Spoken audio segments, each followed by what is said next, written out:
Oke, kembali lagi bersama kami di channel teori anime terpopuler.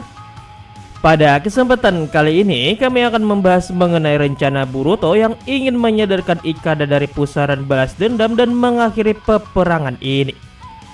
Sebelum lanjut ke pembahasan, alangkah baiknya jika kalian mengklik tombol like dan subscribe agar kami lebih semangat lagi dalam membuat video menarik lainnya. Boruto episode 251 baru saja rilis nih, di mana terjadi hal yang mengejutkan sekali dan tidak terduga, di mana ternyata Arome dengan teganya telah membunuh Isari, anaknya sendiri. Iya, Isari sendiri datang ke Kirigakure menemui Chojuro untuk bernegosiasi agar peperangan ini berakhir. Dan walaupun Chojuro sebenarnya juga sangat marah akibat kematian Kagura, Chojuro masih mau bernegosiasi dengan Isari yang menawarkan perdamaian, di mana Isari mengatakan bahwa keputusannya ini tidak diketahui oleh sang ayah. Dan bisa dibilang Isari menciptakan klan Funato bagiannya sendiri, di mana menurut Isari banyak pasukan Funato yang juga sangat tidak sependapat dengan keputusan Arome ayahnya. Sehingga Isari jadi memiliki pasukan Funatonya sendiri. Dan jika kesepakatan damai antara Chojuro dan Isari berhasil, maka Funato juga akan mengikuti Isari dan peperangan pun akan berakhir. Namun takdir malah berkata lain, di mana ternyata Arome sudah mendeklarasikan perang melawan Kirigakure bersama Ikada dan sedang menuju Kirigakure. Dan uniknya lagi nih, Arome malah membunuh Isari dari jarak jauh dengan mengendalikan tombak ikan Isari. Dan bahkan tombak itu juga hampir membunuh Chojuro. Namun pengawal Chojuro dengan pedang biasanya yang mungkin juga sudah dilapisi dengan cakra bisa menghancurkan tombak ikan tersebut. Tidak seperti pedang Kagura dulu yang patah menebas tombak ikan tersebut. Masih belum diketahui bagaimanakah cara Arome tahu bahwa Isari menemui Chojuro dan mengkhianatinya. Namun sepertinya Arome mengetahui hal ini lewat mata yang ada pada mata tombak Isari tersebut. Di mana saat Isari sudah meninggal, sempat diperlihatkan mata dari tombak ikan yang di zoom. Dan sepertinya dari mata ikan tombak itulah Arome bisa tahu Isari bersama Chojuro. Dengan kematian dari Isari ini, maka rencana damai antara Kirigakure versus klan Funato pun akhirnya gagal. Bahkan peperangan semakin memanas dengan pasukan Funato yang hampir mendekati desa Kirigakure, di mana pasukan Funato yang dipimpin oleh Ikada melewati laut kematian yang penuh dengan badai, di mana Ikada lah yang langsung mengendalikan kapal Funato tersebut. Di mana Ikada sendiri banyak mendapatkan ilmu ataupun pengalaman soal kapal dari Kapten Kajiki, yang membuatnya berani melewati lautan kematian yang penuh dengan badai. Dan melihat dari cuplikan Boruto episode 252, di mana Chojuro dengan pedangnya sudah berada di laut yang penuh dengan badai, sepertinya pertempuran sudah akan dimulai. Di lain sisi, Boruto sebelumnya merenung dan syok berat karena mengetahui Ikada menjadi jahat karena dirinya yang telah membuat lingkaran balas dendam karena melukai Shirin kakaknya. Namun akhirnya Boruto memiliki semangatnya lagi setelah mendapat sebuah ceramah dari Mitsuki. Dan akhirnya Boruto memutuskan untuk menemui Ikada dan Chojuro dan membujuk mereka untuk berdamai. Di mana menurut Boruto pertarungan balas dendam ini tidak akan ada habisnya. Dan jika tidak dihentikan maka akan banyak lagi korban yang akan berjatuhan. Boruto pun akhirnya pergi menuju tempat Chojuro. Namun Chojuro ternyata sudah berangkat menuju ke tempat pertempuran yaitu Shinoname 1, dekat laut kematian. Boruto pun akhirnya diantar oleh Kajiki yang ialah guru dari Ikada menuju tempat pertempuran yang melewati laut kematian yang penuh badai itu. Dan sepertinya Kajiki menggunakan kapal buatan Ikada di sini.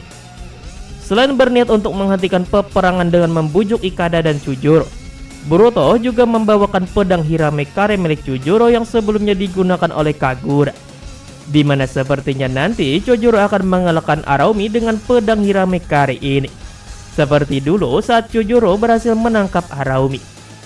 Namun sepertinya untuk kali ini nasib Arome akan berbeda, di mana sepertinya sama seperti anak-anaknya Arome juga akan tewas di sini karena kebenciannya sendiri, seperti judul Boruto episode 254. Lalu bagaimana dengan nasib Ikada dan klan Funato? Dan kami memiliki prediksi soal bagaimana keadaan Ikada dan klan Funato nantinya. Check this out. Nomor 1, Ikada sadar dan memimpin Funato jadi baik. Tujuan Boruto saat ini adalah untuk menghentikan peperangan dengan cara membujuk Ikada dan menyadarkannya untuk memutus rantai balas dendam ini. Dan masalahnya adalah, apakah Ikada mau begitu saja mendengar ucapan dan kata-kata manis dari Boruto? Itu jelas tidak mungkin. Dan satu-satunya cara Boruto agar bisa menyadarkan Ikada adalah lewat pertarungan. Iya, sepertinya nanti Boruto akan bertarung habis-habisan dengan Ikada. Sampai akhirnya Boruto berhasil memojokkan Ikada dan bisa menyadarkannya. Sampai sekarang sendiri belum diketahui bagaimana kekuatan Ikada setelah kekuatannya dibangkitkan. Namun kalau melihat dari Araumi yang sangat memuja Ikada, sepertinya Ikada lebih kuat dari Araumi deh. Dan kalau melihat dari kebangkitan Ikada, sepertinya kekuatan Ikada adalah mengendalikan air ataupun lautan. Makanya Araumi menyebut kekuatan Ikada sebagai kekuatan naga air, di mana kekuatan naga air ini identik bisa mengendalikan lautan dan cuaca. Makanya saat kekuatan Ikada aktif, pasti dia bisa mengendalikan lautan layaknya seorang avatar. Dalam pertarungan puncak nantinya pada Boruto episode 254 nanti, Boruto akan habis-habisan melawan Ikada, sedangkan Chujuro akan melawan Araumi. Dan sepertinya pihak Boruto akan menang di sini. Namun seperti judulnya itu pusaran kebalas dendam. Sepertinya walaupun sudah kalah, Araumi masih tidak mau berhenti dan memaksakan diri hingga akhirnya terbunuh. Sedangkan untuk Ikada, dia akhirnya sadar dan mau menerima masukan dari Boruto. Dan setelah ini Ikada akan kembali ke tempat Kapten Kajiki untuk melanjutkan mimpinya membuat kapal impian. Sedangkan untuk pasukan dari Funato, mereka semua sebenarnya adalah orang baik. Namun mereka membenci Kirigakure karena tidak sejalan dengan pemerintahan Kirigakure. Dan sepertinya Chujuro nantinya akan menerima tuntutan dari pasukan Funato deh. Sehingga pasukan Funato akan kembali ke tempat asal mereka, yaitu di Lautan Timur. Di mana akhirnya pasukan Funato mau berada bersama dengan Kirigakure lagi. Karena Chujuro mau menerima tuntutan mereka yang tidak sejalan dengan pemerintahan Kirigakure. Sebenarnya dari sisi pasukan Funato pun, mereka juga sudah bosan untuk terus berperang, di mana banyak rekan mereka yang sudah menjadi korban selama peperangan ini.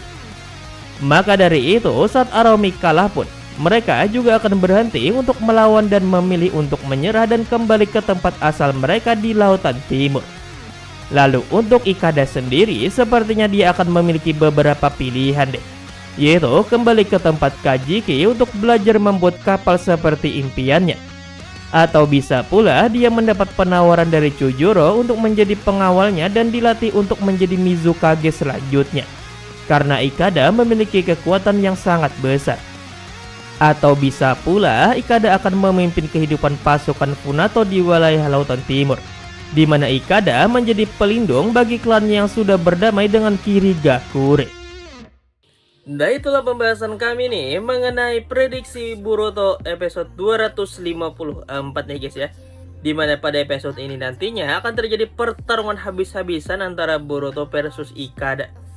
Dimana di sini akankah Boruto ini akan berhasil menyadarkan Ikada, atau malah sebaliknya Ikada tetap larut ke dalam kebenciannya dan membawanya sampai mati.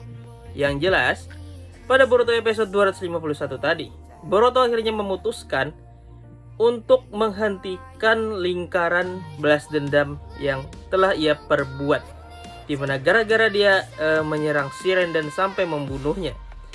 Akhirnya lingkaran kebencian pun tercipta sampai akhirnya Ikada yang awalnya baik malah menjadi jahat. Jadi bagaimana menurut kalian nih guys? Apakah Ikada nantinya akan kembali menjadi baik dan Boruto ini berhasil menyadarkan Ikada? Ataukah malah sebaliknya Ikada tetap memiliki rasa balas dendamnya sampai dia mati? Tulis jawaban kalian di kolom komentar di bawah ya. Terima kasih telah menonton, sampai bertemu kembali di video selanjutnya. Bye bye.